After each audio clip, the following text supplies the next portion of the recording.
The fun has just begun at the Hamden Youth Center with many more activities and trips planned for the week off. The kids will be busy doing everything except homework this break. With the show still planning to go on with upcoming music festivals like Ultra, EDM fans will just have to wait and see if Molly will be there. Although Katy Perry is beating Chris Christie when it comes to Twitter followers, Twitter recently gained a whole new following. After a bumpy ride through Hamden with all of the potholes, residents are eager to see the patch machines out and in action. Preserving the safety of the community is a common goal for both Quinnipiac University and the town of Hamden. Hoping to knock out the flu before it reaches campus, Quinnipiac Health Services offers free flu vaccinations. You get the flu and it's very disabling. So having a vaccine to hopefully prevent it would be the wise thing to do. It's a win-win situation, really. I really don't want to get the flu. I've had it before and I don't want to get the flu. Unfortunately, the quick shot isn't guaranteed to work. There are so many strains of the virus, it is impossible to protect against them all.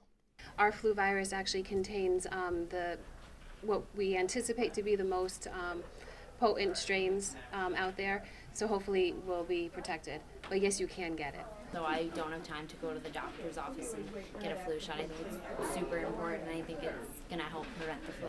About 800 students received the shot Tuesday at the North Haven campus, while many more students like Leah braved the needle Wednesday at the Mount Carmel campus. To stay flu-free this season, students can get their vaccination at any of Quinnipiac's 3 campuses from October into November. Chynna Boeschl, QNN. Gambling is defined as playing a game of chance for money. Involvement of any type is legal in Connecticut. Yet many Quinnipiac students are finding themselves to be quite the players in more than just one game, taking chances they don't realize. I can bet on it, bet. There's nothing like the thrill either. The thrill of gambling. Most college students are always looking for ways to make money because they're always looking for more money to go out and party. And gambling is a really seemingly easy way to make a lot of money really fast, when in reality you usually lose a lot of money really fast. Students don't know that sports betting is illegal. You are not allowed to do sports betting. It is illegal in the state of Connecticut. And then people say, well, what about off-track betting? So you go bet on the races, you bet on, well, you're not betting in the state, you're betting overseas. Involved in online gaming, playing fantasy sports, poker, sports betting, and going to casinos like Mohegan Sun or Foxwoods, students are betting in a number of ways, all hoping for a win while putting themselves at risk for gambling addiction. When they compared brains, the activity in the brain of someone on cocaine is identical to someone gambling. Addiction is addiction, and clearly addiction means when you continue to do something that affects your social, your environment, your family. It's a very sad thing because it's also a silent addiction. It's a hidden addiction. And unlike drugs and alcohol where you're putting something in your body and people know, like if you came in here drunk, I would know. If you came in here high, I would know. But if you came in here as an addicted gambler, I would have no idea. So what happens oftentimes is that the family members have no idea, and they're so far in debt because they keep thinking, well, that one more win, if I just get one more win, if I just win the next time, I'll be out of it. And they're so far in the hole. With gambling, it's like, well, you know what? He's not coming to school drunk. You know what? He's not coming high. He's not falling down on the... But meanwhile, he has this crazy addiction, which of course can affect his grades. Biologically, the human brain is not fully developed until you're 25 years old. So the part of the brain that controls reasoning, which is the prefrontal area, is not developed fully until you're 25. So that is definitely a contributing factor as to why college students are more affected.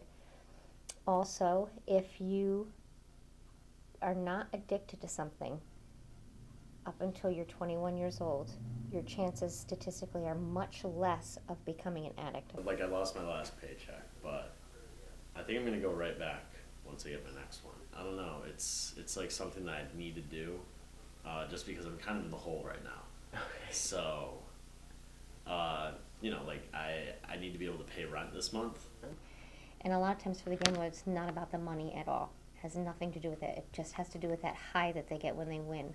Or when they almost win, they say that high is even greater. When you're right on the verge of almost winning, that's when the brain activity is just off the charts.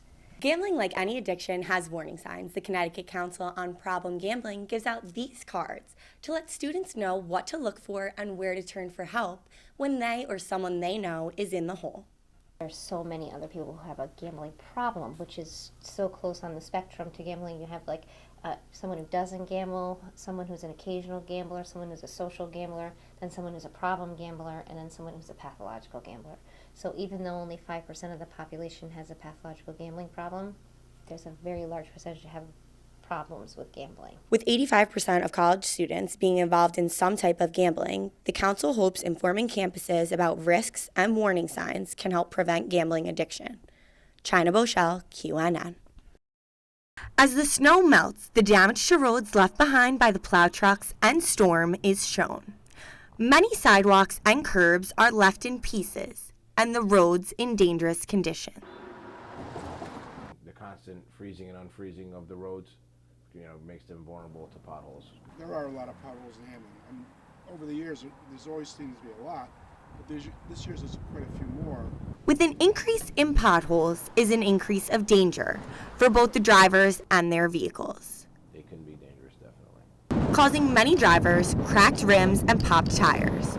Residents are paying close attention when driving. If you don't, it'll cost you a lot. The town works hard to keep the roads safe, reacting to potholes that have been reported to the Risk Management Office quickly. But the emergency situations and the dangerous ones come first. With year-round patch trucks and ongoing maintenance, residents know the large holes won't last for long. Although it might be temporary, that will last for several years. They do fix them during the course of the year, as best they can, I guess.